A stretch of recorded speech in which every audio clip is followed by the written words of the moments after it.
Can everybody see my screen? Yep. So James, Ginny, Melissa, and I will be presenting on this general idea of misinformation, especially when it comes to the pandemic and COVID-19. So the WHO Director General said that we are not only fighting a pandemic, but we're also facing an infodemic, which is making everything a lot harder, which is basically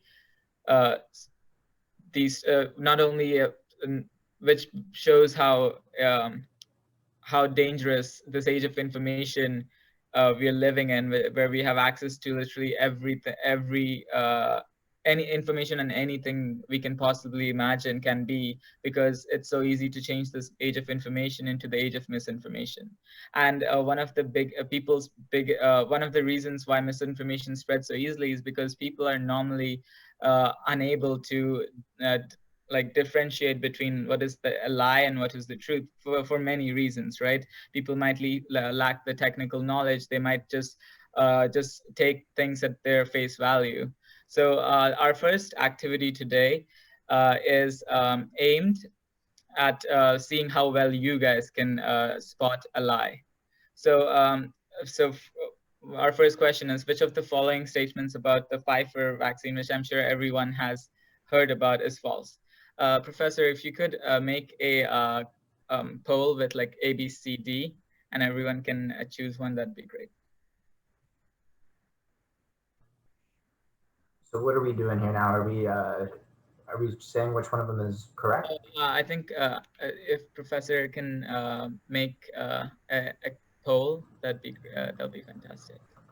I can't see him. You want me to make a poll saying which with 4 options? Yes, please. Okay. Just A, B, C, D would do it.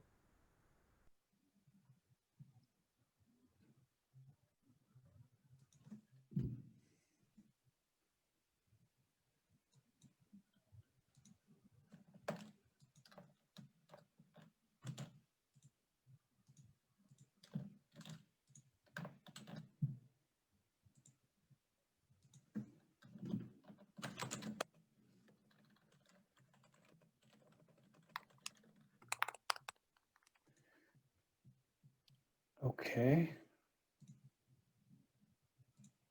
Yeah, this is a tricky one, man. I got to be honest. I didn't even know Pfizer came out with a vaccine. That's pretty cool. Okay, you should read it. I'm actually just trying to Google for information about this because I think even I had no idea. All right. 7 more votes to go.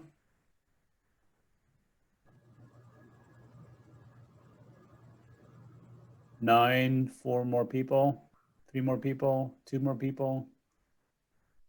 We got 11 votes. Is that okay? I think Victor, did you vote? I haven't voted because I know the answer. Okay, so you want me to tell you which one is? Maybe I do end polling and you can see it. Do you guys see it? Oh yeah, Yes. I can. Oh, so most of you got the answer right. I guess people did. I Googled that. D is the right answer? Yeah, the D is the right answer. So this is an example of, just like kind of a white lie, right? It doesn't really impact your general understanding of what the vaccine can be or can do, but like it's just a technical information here. But there's an interesting fact with it. You need to store it, I believe, at minus 70 degrees Celsius, if I'm not mistaken. And there are very few number of aircrafts that can actually store it at that temperature and transport it across continents. So remember the air cargo challenge we talked about? Right. This is like really making things difficult. Yeah, thank you, Ryan. Like it's a very important point. But yeah, so but most people won't really have the technical information to think of this even as like a big issue. Oh, what's the big deal, right? Like 2 degrees versus like negative 17, I think is what he said. So another one, which might be a bit harder. Which of the following statements is true?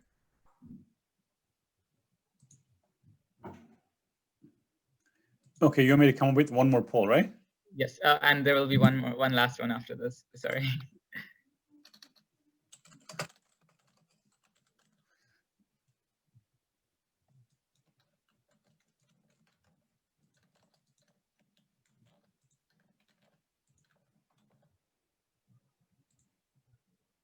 Okay.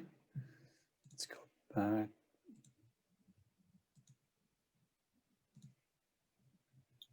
Is the cats and dogs one animal to human or animal to animal transmission? Both. Okay. Yeah.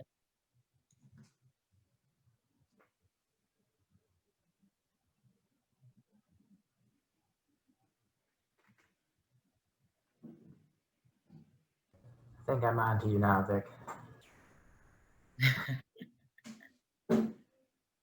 Okay. We are done. Okay, people actually Yeah, did not do too well on this one. I was expecting this was supposed to be the easy one, but the B is the A is the true one. WHO actually recommends that you should not wear masks while exercising. You should tell the gyms that then, because they're forcing us to wear masks in the gym. Like, Oh, but like in the open. Sorry, that was an asterisk. Like in the open, like when you're. Because the other guy almost died running wearing a mask. Okay. So- Next one.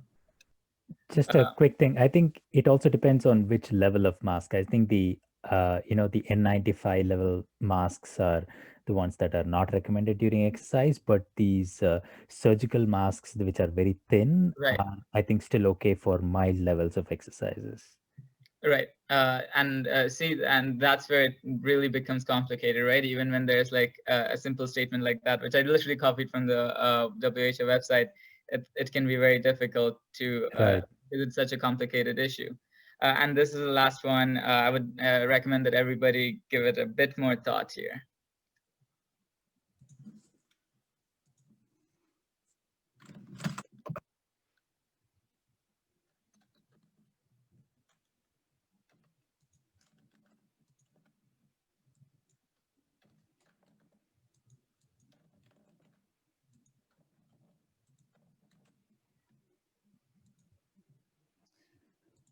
Okay, so the show.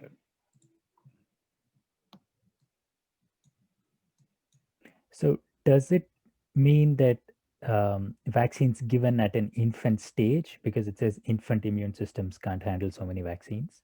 I think that statement means that like infant as in like from year 0 to 2. Right. So my point is, okay, which of the following is generally, my concern is that do we consider vaccines given to infants or vaccines in general? Vaccines in general. I mean, vaccines. That statement also includes vaccines which are generally given to infants. Okay. Okay. Okay, 2 more people to vote. I'm not voting. Yeah. Okay. Oh, I think. Cool. But like, okay, before, so how confident were people with the answers on this one? I just want to know if we can just have everyone say what. So I answered one, but I believe now D is correct actually.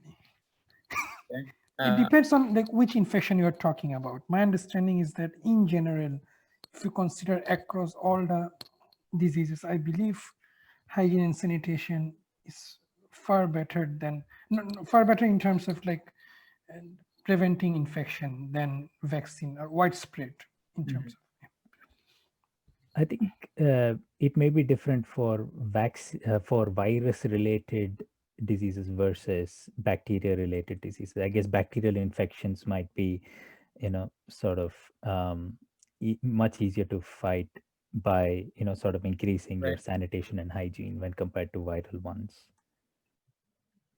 What about everybody else? I thought C is the correct answer because once you have the illness, your body is having a lot of exposure to it, and your body's antibody system and other safeguarding systems, they have a lot of, what do I say, mechanisms going on to give you the immunity, whereas vaccine is sort of an artificial one. So my best guess went with C. Right. So This was a trick question. All of them are lies. So, and it goes to demonstrate even with like people, very smart people, right?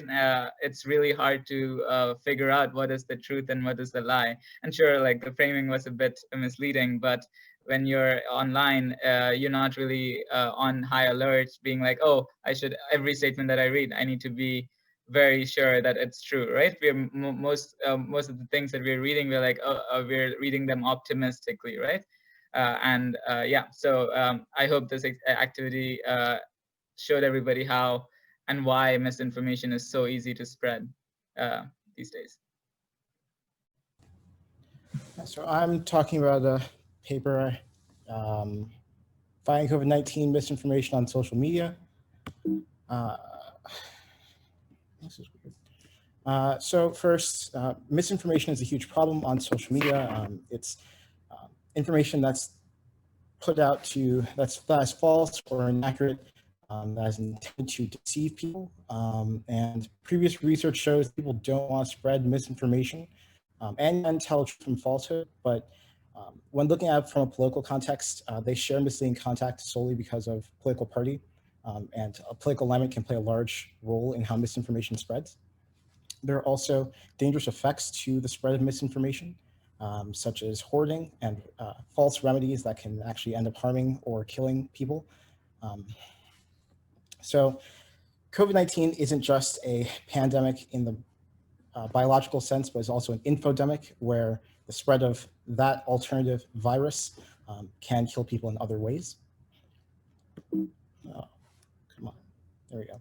So in this paper, they asked the question, they want to consider and ask that if these catalysts that could cause and spread misinformation in political circumstances could also be looked at from the same lens in a COVID pandemic sense.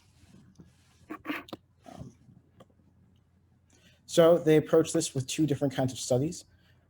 The first test was for a dissociation between accuracy judgments and sharing intentions when participants evaluated sets of true and false data.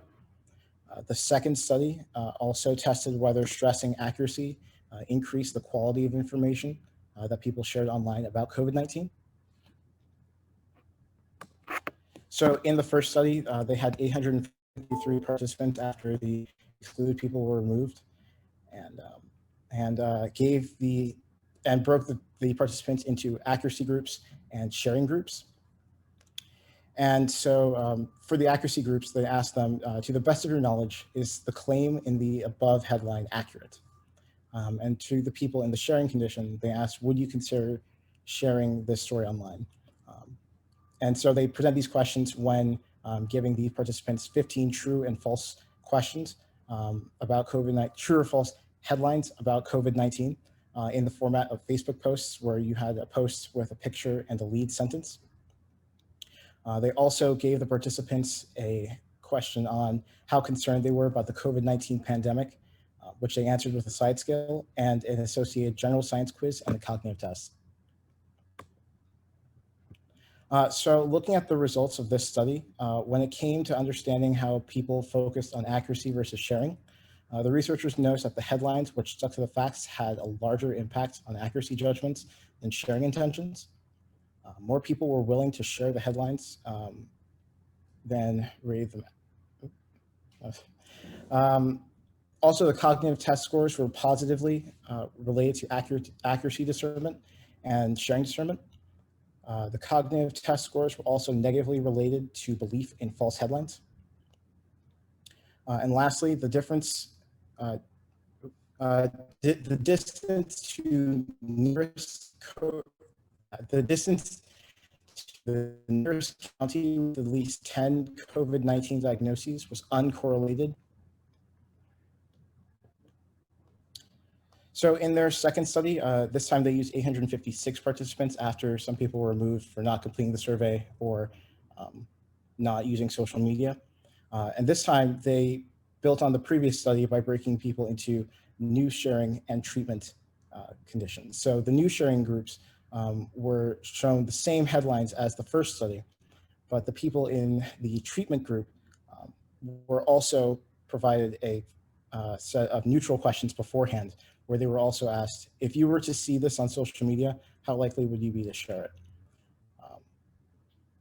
And so this kind of gave them the subtle nudge that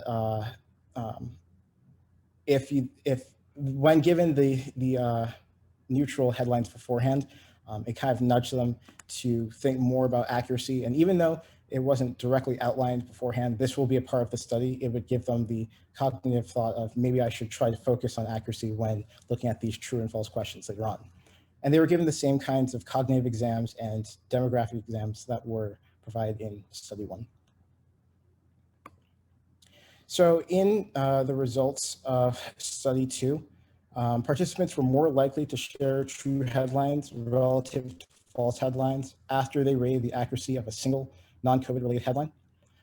Members of the control group were not significantly more likely to say they would share true headlines rather than false headlines, but in the treatment condition, sharing conditions were significantly higher. And sharing discernment was 2.8 times higher in the treatment group versus the control group. So in the main takeaways from this paper, one important thing to realize is that there might be behavioral intervention might be a good way to prevent misinformation spreading on social media. It is also important to consider the reasoning why someone might be sharing misinformation, partially due to their alignment, or whether or not they really want to consider the accuracy of what they're sharing.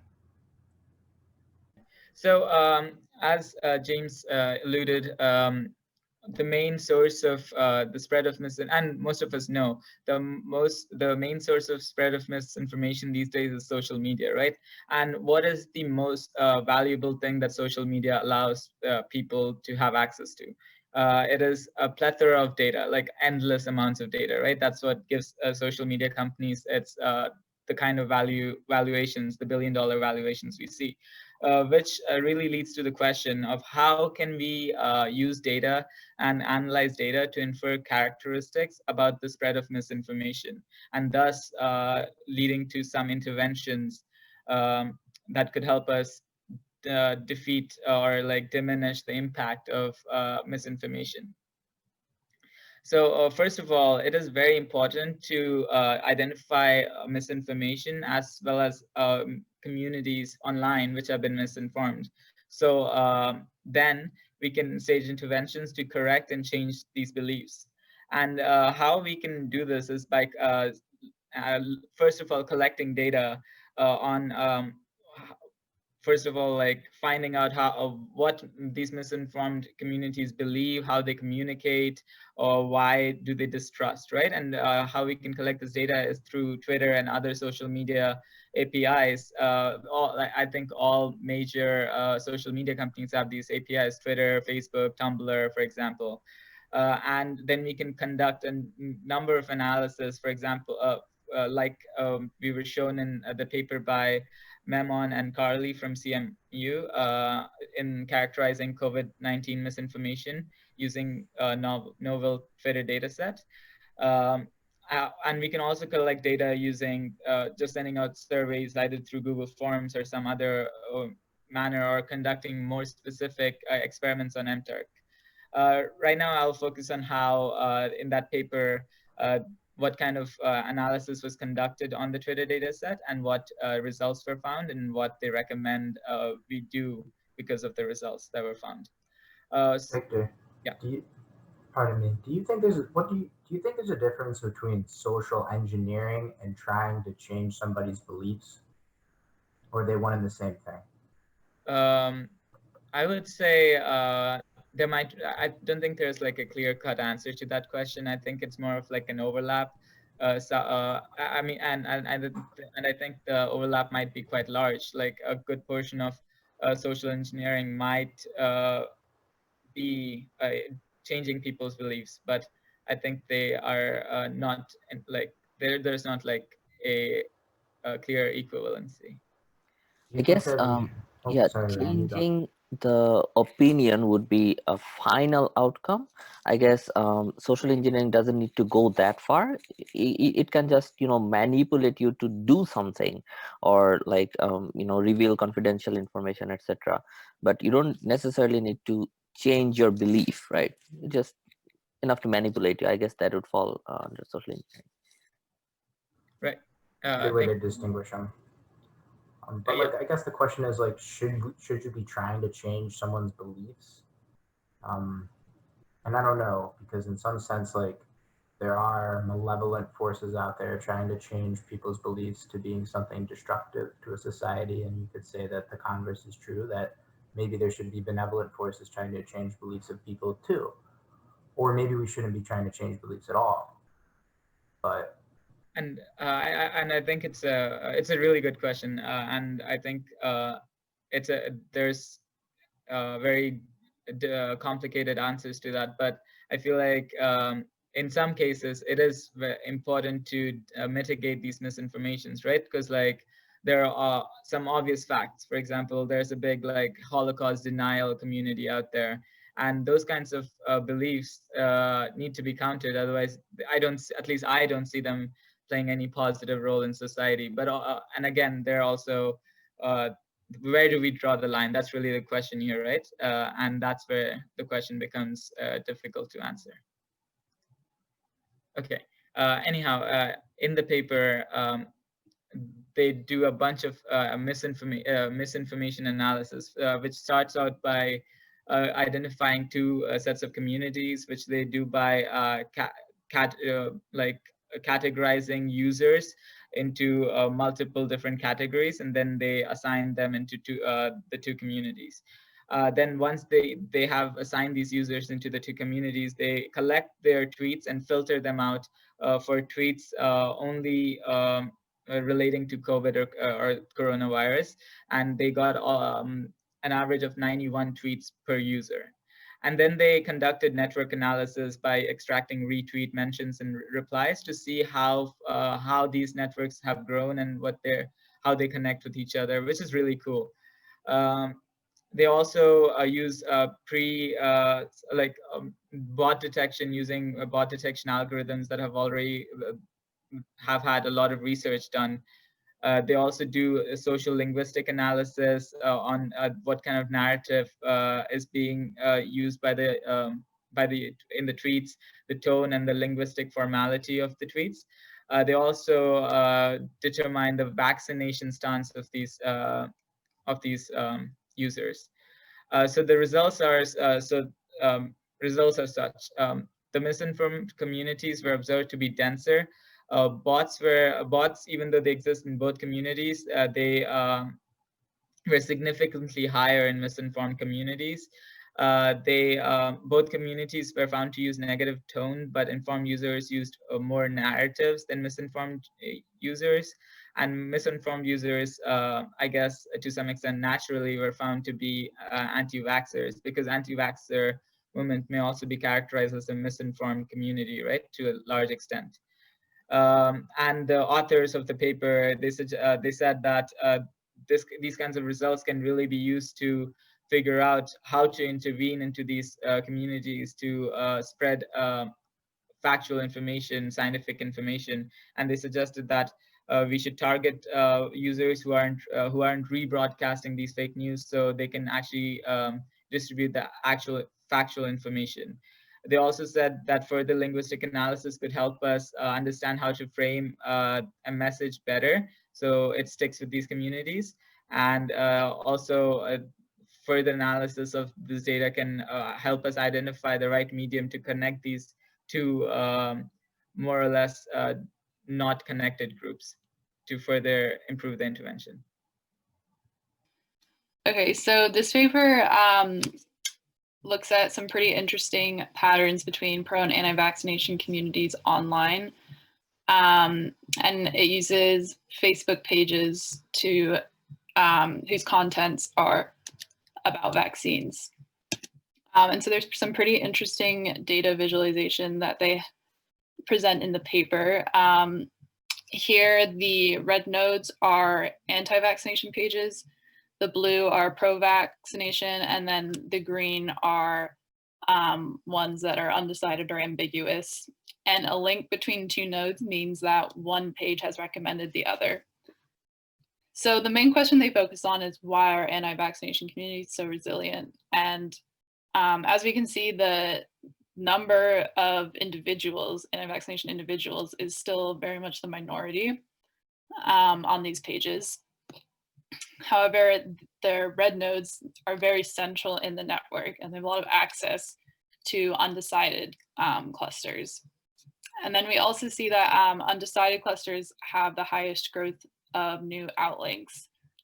So the users are very active, and especially around the more anti-vaccination clusters. We also see that in the figure C here, the anti-vaccination clusters grew the most during the measles outbreak, which is consistent with the fact that they're in a lot of contact with the undecided clusters. And then here, when you map this figure onto the world map, the gray strip above represents pages that are global, so they're not isolated to a certain geographic area. And we see a lot of red bands that are interacting with those global pages as well. We also know that the anti-vax clusters, or there are twice as many anti-vax clusters as there are pro-vaccination. So though the number of individuals is still a lot less, the sheer number of clusters means there's a lot more opportunity for engagement with undecided clusters as well.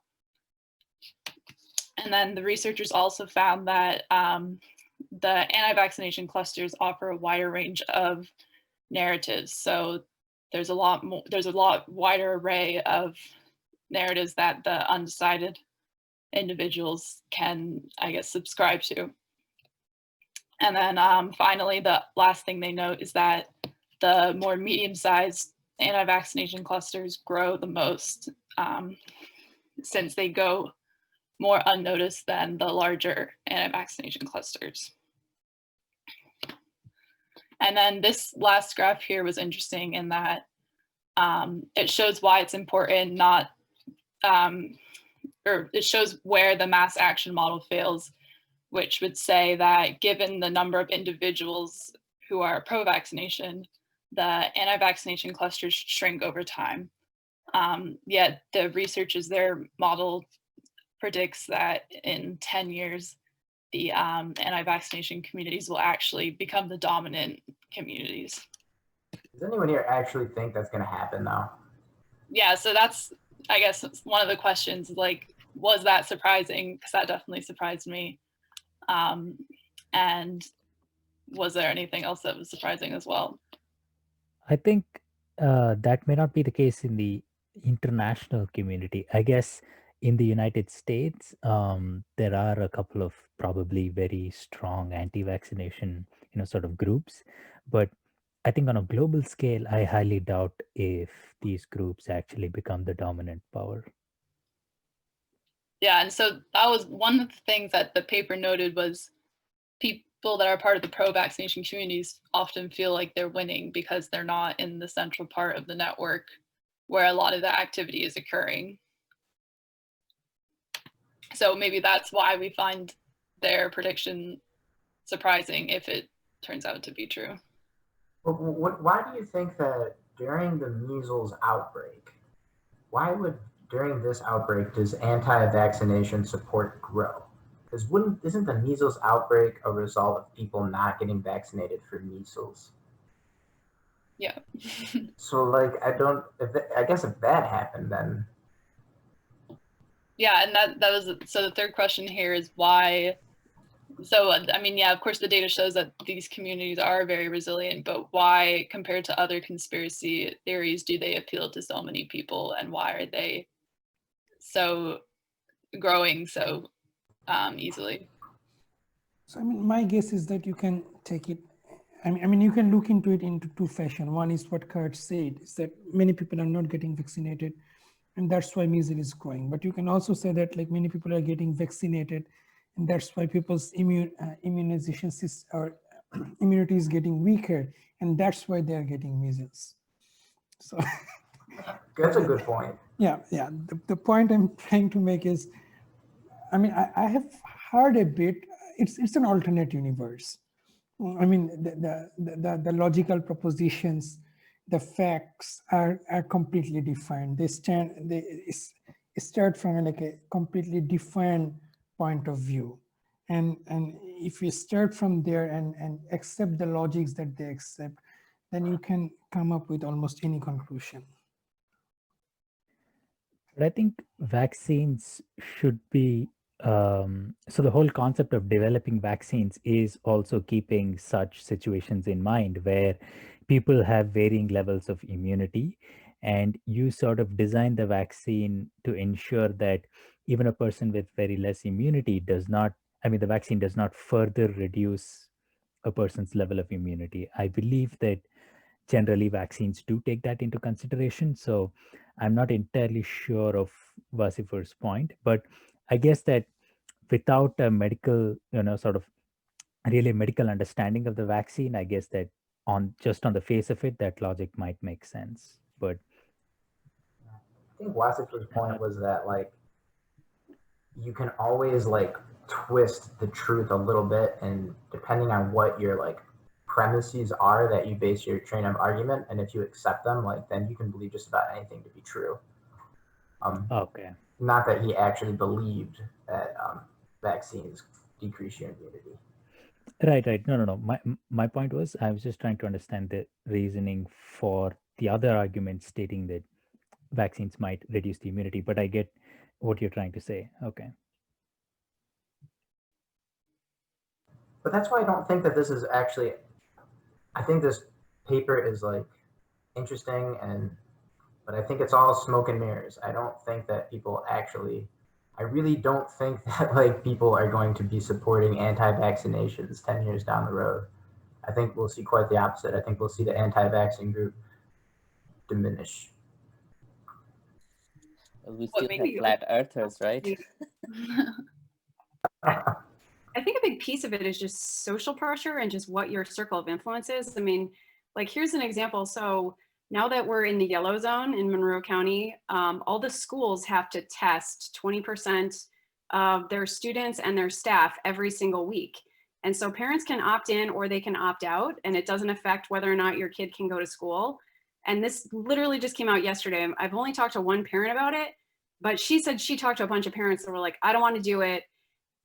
And to me, it's like, okay, well, it's not the super invasive test. It's just kind of a little nasal swab, but you kind of get these like snowball effects of like one parent is like, no, I'm not doing it for my kid. And then another parent's like, well, if you're not doing it for my kid, then I'm not doing it for my, I think you kind of underestimate sometimes with these issues, there's a very strong social pressure in, things that can kind of stem from just opinion or misinformation.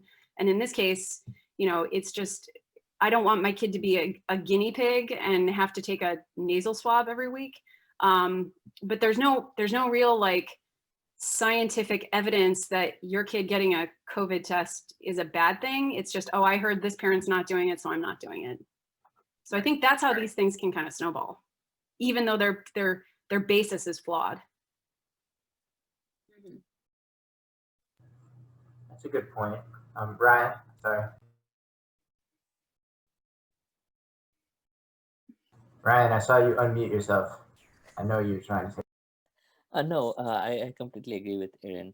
Like one of the things that surprised me in this paper was where the anti-vaccination cluster is situated. Like before reading the paper, I would have thought that, hey, the blue cluster, the pro-vaccination cluster, they would be more central with the undecided ones. And I sort of thought that, hey, anti-vaxxers, they will be like, in the periphery and just in their own echo chambers, etc. This result really surprised me. They're right in the middle, whereas the pro-vaccination cluster is in the periphery. And I think that resonates with what Erin just said, the snowballing effect, all the peer pressure. And with this network structure, at least in online social media, you can see where the peer pressure is going to be, right? So that is something that was really surprising for me. And I think it's like the contrarian peer pressure of like, okay, well, some big authority is telling me I should do this. But like, you know, there's kind of that, like, I feel like when it's a contrarian view, it kind of tends to like spiral and snowball faster. And that's why, you know, the anti-vaccination, it's kind of the contrarian, well, the government and the schools and everyone's telling me to do one thing. And then someone plants a seed in their head of, no, you shouldn't do this because it, whatever. I think that that can sadly be pretty effective in kind of starting that spiral. Mhm. What are the edges in a network again? Could you remind me of what those are? Oh, the links? Yeah, the links. Those are, so when one page recommends another, there's a link to that page. So would it be like the anti-vaccine group are recommending more pages to the undecided people? Is that a correct interpretation of the graph?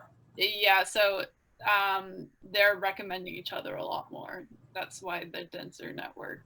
Like, does the undecided people need to recommend the red ones, or the red dots just send stuff to the undecided? So I think they need to recommend, though they're like, so even if an undecided group recommends an anti-vaccination page, there's still a link. So it can go either way. Okay. But they don't both need to happen for the link to be there. No. So it could just be a bunch of anti-vaxxer groups just recommending a bunch of pages to people. I think actually the most amount of links were green, meaning that the undecided pages were recommending a lot of other pages. So even undecided pages were recommending a lot of anti-vax pages. Though of course, like there's still ones that go both ways. But the paper did say the undecided pages have the most amount of like outlinks